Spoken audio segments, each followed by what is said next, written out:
Welcome to The Culture.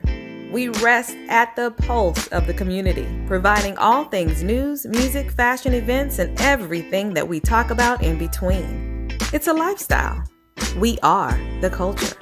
Hi, and welcome to another edition of The Culture. I'm your host, Jessica Garrett-Motkins, actress, singer, NAACP Image Award winner, Cassie Davis Patton. Welcome. Yay! Hi, Jessica. Congratulations. Thank you. Congratulations, Jessica. You did it. Yes. I'm proud we of you. did it. And I am so happy to finally get into your schedule. Yes. You got a lot going on. Well, God is good. Yes, he is. God is good. Yes, he is. Even in the pandemic, girl. Even in a right. pandemic. Hello. Can you believe that? He is just good all the time. All the time. And he can use anybody. You know, anyway, okay, that'll be another thing. Okay, Cassie, where are you right now? Like literally where am I sitting? Are you in LA? Are you in Detroit? Are you in New York? Are you in... Got it. Atlanta. I'm in Atlanta, Georgia, honey. I'm in the blue state, honey. I'm in blue Atlanta. In the blue state. Hey. How are things going there? Decatur made it greater, baby. Decatur made it greater. We got 2 senators. Ha, ha, ha. Georgia is blue. Hello. And nothing could get better than that. But I live in Alabama with my husband, happily. Oh, yes. Did she just say her husband? Happily. Yes, I did. Oh, yes, I did. Yes, I did. My high school sweetheart, baby. What's his name, Cassie? His name is Kerry Patton. No. Patton. That's my high school sweetheart. Oh, I've been in love with that man since, well, really, probably, I would say for real, 6th grade. Wow. He was picking me up, taking me to band practice in 7th and 8th grade. Now, who driving in 7th and 8th grade? That's what we were. He was. He was reading to our class in 1st grade. He's just, he been smart all his life. He's just smart. Yes. I love him. I love where you are right now. I'm so happy for you. Like, thank you. I'm happy for you. Because you're a newlywed, aren't you? Oh, yeah. Well, 4 years in. Yeah, we just celebrated our 4th anniversary on January 11th. Nice. Yes. Nice. It was so sweet. We got married January 11th, 2017 at 1:00 in Vegas at Chapel of the Flowers. And the address was 1717 Las Vegas Boulevard. We were on the 7th floor. We had the 7th room. And so it's just like, I love numbers. So it's just been really, really good. We doing very well. Congratulations. Now, I mean, I don't want to paint a false picture. Don't sleep. We be going at it. But if I have to be married, he's the only one I want to be married to. Yeah. That's right. And you're in Georgia, in Atlanta, and then you went to school there as well, right? I sure did. I graduated from Spelman College. 1881. Hey. That's water. Yeah, I went to Spelman College. I was a senior for 21 years. I got there in 1984. I left in 1991. And I came back in 2000. Oh, wait. Yeah, I was getting ready to say, okay, go ahead. I came back in 2008 and did my senior recital. I had 1 hour to graduate. I was a vocal performance major. And I came back in 2008 and matriculated and got my degree and graduated December 2008 and March 2009. Now tell us the story about that credit. Okay, well, I hail from the booming metropolis of Holly Springs, Mississippi. It's a small college town, and my family is rather traditional. I had a father, a mother in the home, and 3 siblings. And I came away to Spelman College, and I wanted to be a voice major. And when I got to Spelman College, they introduced me to the classical form of music. And I knew about gospel music, so I came to Atlanta thinking I was going to be a gospel singer. I was coming to school to learn how to sing gospel music. And when I got there, I had to develop the vocal cords and develop the entire background of being a singer. And so they taught classical music. And when I got here and I had to do all of the foreign languages and recitatives and arias, and I was singing in foreign languages and things. And I said, okay, I'll do all of that. But at my senior recital, I want to sing a gospel song. And they told me I could not. And I just did not settle well with that. And so I quit. I left with that 1 hour to graduate. But I had an acting opportunity. So I thought it was wise for me, to go away and capture that particular moment and leave this. I was done with this. I had done School Daze. I had performed with Jamanda Productions here in Atlanta. And, I was doing plays in the city. So I thought, I've arrived. And I left town to go and do a play with Vicki Winans and Chip Fields. And so I thought, this has to be the beginning and the start of me. And so just forget this degree. And y'all not gonna let me sing for Jesus. And our motto at Spelman College is our whole school for Christ. So I was like, so you're not gonna let me sing a gospel song? And our motto is our whole school for Christ? I said, okay, never mind, I'm out. And I left, but it just nagged me that I had not completed that 1 hour. And I felt defeated all those many years, 21 years to be exact. And when I got an opportunity to come back here and begin working, I said, you know what, I'm going to get my degree. And I did. That's when I came back to Atlanta. I got back here in 2004. And I worked 2004, 2005. And then I reached out to Spelman to see if I could come back. And they let me come back January of 2008. And I matriculated and I did my senior recital. And really, they let me do a showcase. And I used about 16 of those fabulous Spelmanites. And some of them I'm still in contact. Well, a lot of them I'm still in contact with. In fact, one of my Spelman sisters, little Brittany, is getting married in March. And so I'm still in contact with all of those young ladies in some sort of way. I can reach them all, the ones that participated in my showcase. So it was a good thing. They let me create it. And I was just so happy to march and to walk and complete that. And my mother was there. My father had gone on home to be with the Lord, but my mother was able to see, the fruit of her labor. And it was the craziest thing when they thought I was graduating, I did not tell them until 3 days before graduation. And it was such a letdown for my parents. And they just did not understand what my move was and why I chose what I did. And but we got over it, and I graduated, and such is life. So God did. He corrected my wrong. And I found him to be that type of God for me. When I thought I was standing up for him, that was just youth and speaking very immaturely and not seasoned, and coupled with, thinking I'm grown and making my own decisions. And, I had been in School Daze. So, you couldn't tell me I've already arrived. I don't need no degree. Lady, don't do that. It wasn't really just about getting that degree.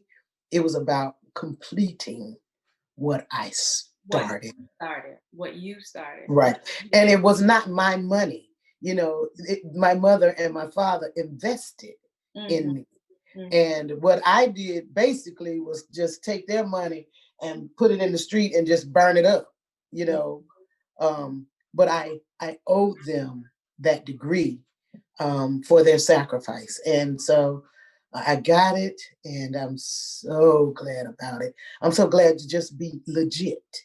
So I'm a Spelmanite, and I don't mean that like Spelman is better than anywhere else, because it's not. I am just saying I did it. I graduated, and that happens to be where I went. So I'm excited to be a blue-hearted Spelmanite. Nice. Yes. Spelman. Hi, Michelle. Michelle was in the window with me in School Daze. Yes, and that was why. Oh no, you didn't. That she was like, what was her line? Oh, I just watched it. I love that movie. But I do know it is. You said because your face is cracked and on the ground. Yes. Yeah. And there you are, sorry again. That's one of her lines. But oh yes, that is a phenomenal talent out of Nashville, Tennessee.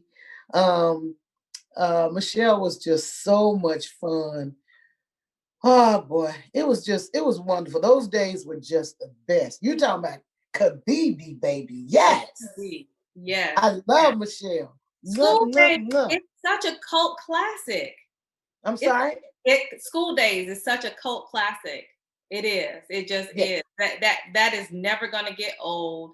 Anyone who wanted to have some type of idea of what it was like to go to an HBCU, all they had to do was turn on School Daze to really, just kind of appreciate what you could learn and all of the different dynamics and the layers of being in school and around all of these different Black people and subcultures within that Black experience.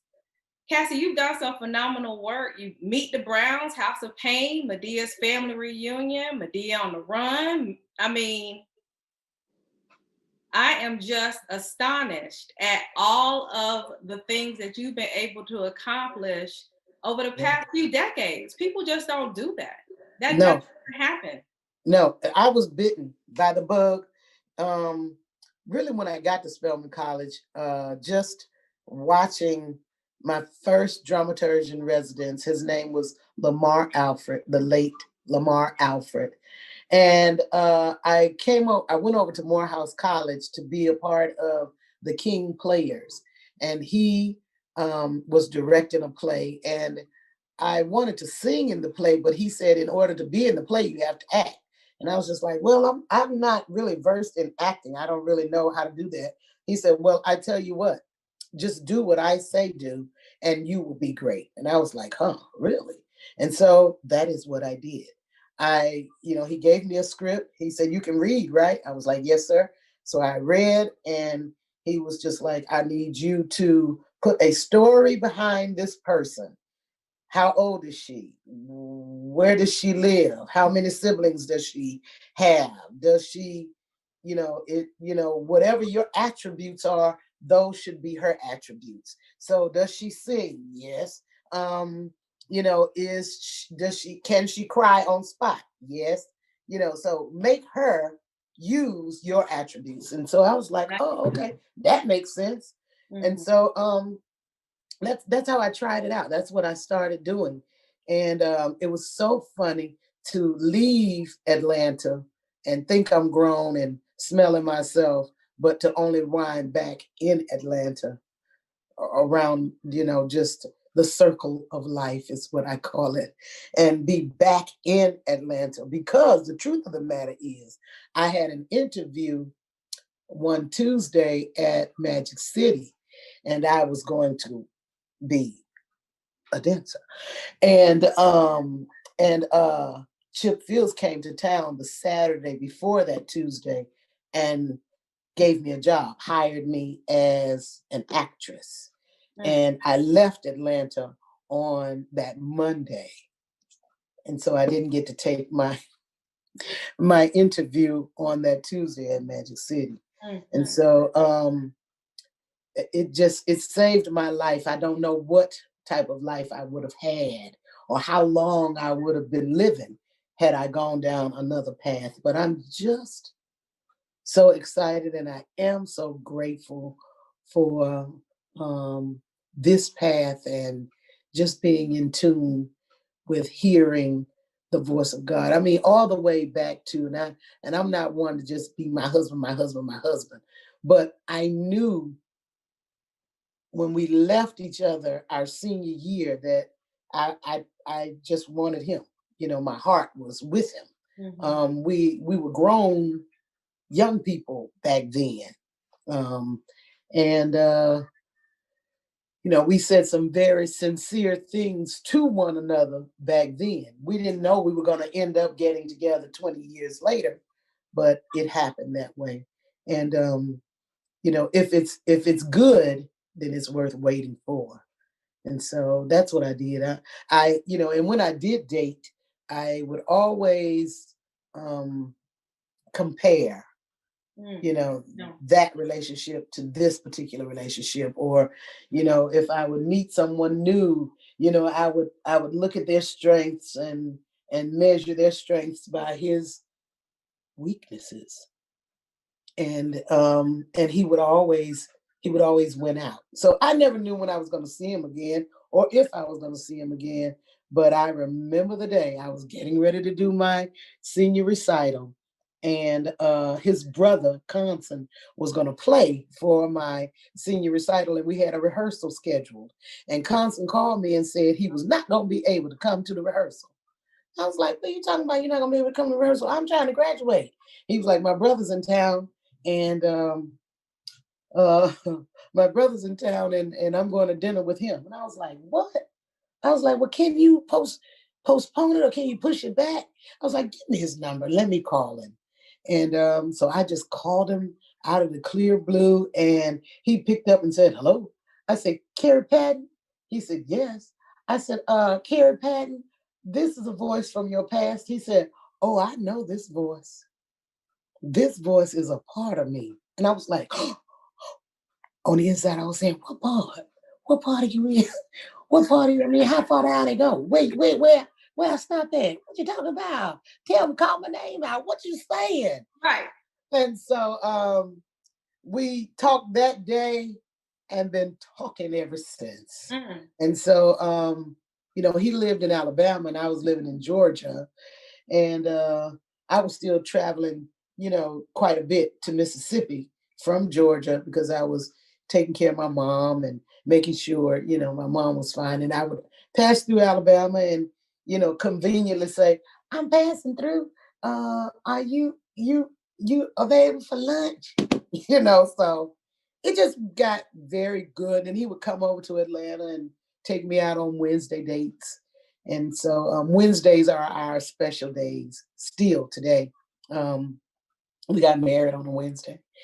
And so it's just been a very patient road for me to take to get to the joy that I have. And the world can't take it away. Mm-hmm. Now, it's not always bliss. There's some trying times going on, and you can see it. I have Bell's palsy, and I contracted this March 11th of last year, and I don't know what it is, but hey, I figure when it is time for the Lord to straighten it out, He will, and it does not pain me, but it is very distracting to me to have. It's almost like a glitch, and but I figure the Lord still loves me, and my husband has not skipped a beat and missed a beat. And people who will sidetrack you or side eye you because of a defect or because of a disability or because of something that you have no control over, oh, that person doesn't need to be really in my life. So I really hadn't had anyone that just says, "Oh my God, I can't talk to you no more because your face is marred."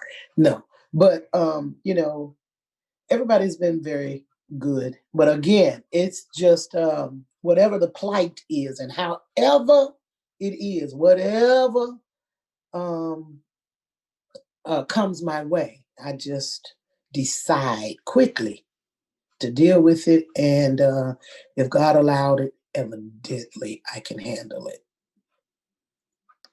I was going to ask you, where did you and your husband reunite? So thank you for telling me. Oh, I'm sorry. I'm ahead of you. No. You're not. Okay, well, it was here in Atlanta. It was in Yeah. Atlanta. But you know what? The funny thing was, when we talked that later that evening, he was here working. And when we talked later that evening, he said he was on his way to California. And that's where I was living at the time. I was back and forth. I was transitioning here, but I still had my stuff in California. And he was saying, "I'm going to California tomorrow. I was going to call your mama and get your number." I was like, "You were?" He was like, "Yeah, I was going to look you up when I came to California." I said, "Well, look no further." Hello. I'm here. Hello. Right. Yeah. So it's been cute and sweet. Yeah. I love it. Cassie. Yes. 6.6 million people viewed on BET September 2020. I'm telling you, the headlines were all over every news outlet. Oh my God. 6.6 billion. Million. BET, House of Payne. People. Yes. Because the show went off. And then. Yeah. But I have to accredit it to the generations that are represented on that show. You have to think about, first of all, the plight of Tyler Perry and how he just has a market. He had a market before he had a product. Isn't that crazy? That the Lord would just equip him with a market, and he doesn't even have anything to show them yet. That's not how this thing goes. Usually people come to the table with a product and they try to stuff it and ship it out to the masses to make them watch it or see it or like it or enjoy it or pay attention to it. Now he has the market, but he did not have a product. And so he became his own product. So of course, just being on his platform and in his empire, these people, they love Tyler Perry. But then there are households that found wonderful storylines to follow, from China and Doc growing up in our eyes. China and Doc were 6 and China was like 6. And I think Doc was maybe 10 when we met them. And now she is this beautiful, beautiful 21, 22-year-old. And Doc, I think, is 26, 27.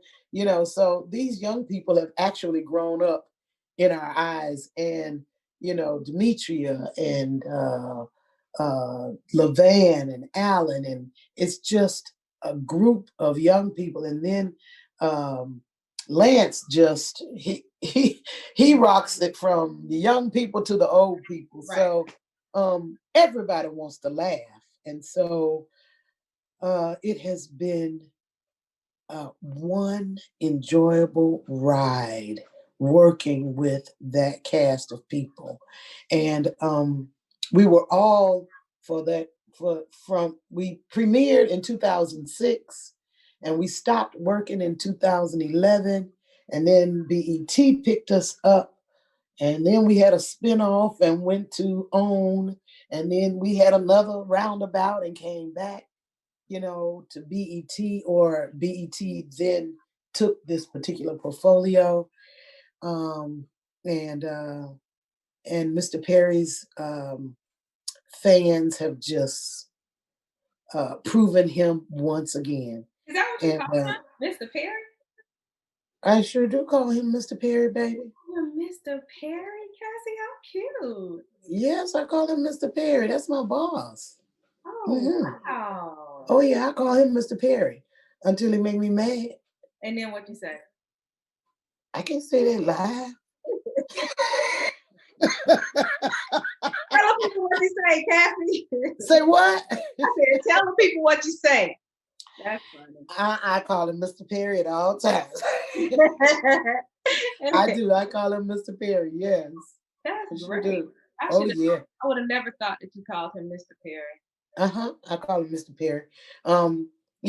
He and I are friends, but I do not try to label or labor in that relationship because I don't ever want him to think that I'm just if I'm not working, that I'm side eye saying, okay, when is it time yet? You haven't called me. You can you give me some money? Can you keep? I don't ask him for no money.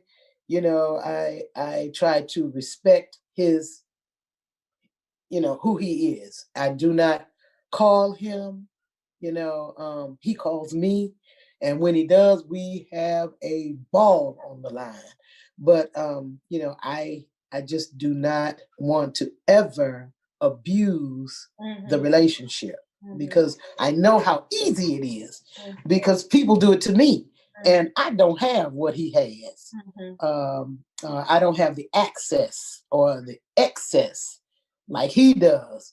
And they do it to me. So I really don't like the feeling, and I definitely just want him to know I really do respect him as a businessman, as a boss, as a friend.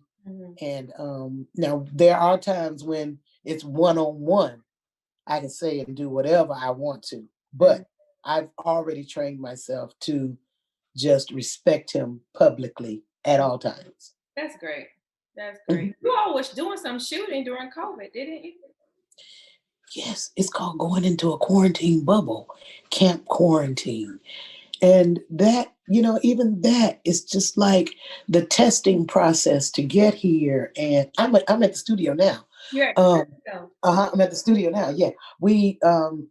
I was asked to be a part of his documentary. And so I had my interview today. And so the testing process, he has taken his own money and he employs close to 400 people in a quarantine bubble. He houses us and feeds us, and we live here on site. We have to test every Monday and every Thursday. And it's for his different shows, whatever show he is putting in the can or putting on the shelf. He brings those people in, and then he writes his scripts and directs the shows or whatnot, or has producers or directors that come in and work with him, and he produces those shows. All of the recent shows that he has now, he's bringing those shows in, and he has had a 100% participation. Now, every once in a while, when someone will get tested, they throw in those hazmat, these masks, and the face shields, and they escort you off and take your stuff off, and and wish you well, but they get you out of here so that everyone else can stay safe. Right. So yes, I have been in the bubble once, but to come and do this documentary, I still had to test. And you have to test maybe 3 or 4 times before you can come and work. Such a blessing, Cassie. It is. I'm telling you, and that is, I can't do anything but lift my hands because, it's like the Lord says, in all things, He will be with us, and at all times He will never leave us nor forsake us. Did you see all of these memes and things going around on social media asking if that was you in Kanye West's song? Oh my God. Yes, I did. I saw 3 different videos. And I was just like, and when I saw, is this Auntie? Don't this sound like her? You know this is her. Girl, I was listening to it Tell and them, I was like, tell when them did it I was do you, this? Cassie. Girl, I was over there saying, when did I do this? That girl sound, if the guy, girl, whoever it Whoever was, it is, they, just like you. we sound just like, I was like, you know what? What are they saying? That's first. Right. And maybe I need to call Brother Kanye and say, hey, I feel like you got some royalties to did I, wait a minute. Have you dubbed me doing something? Or see. it's been, let me tell you something. It's been so much love just from this whole experience with Mr. Perry, just meeting people. And now I'm not social media savvy at all. And we're gonna help you with that. And I am gonna get with that. I'm gonna do that because there are young people and old people, but I just have a love for young people. And when I am out and around up here with these young people, they're just so eager to be a part of positive things. Right. And they think I'm positive, and I am. You are. Yeah. I was gonna say, and I am, but I'm real, so I think they appreciate the fact that I don't skin and grin and that, I don't throw a rock and hide my hand. I will tell you what the actual life's reward is, Right. as far as I know. Mm-hmm. And I think it's so funny. You play this older lady, and I'm like, Cassie is not that age, and you play it well. You play it well, but thank you. Yeah. What'd you just do? What happened?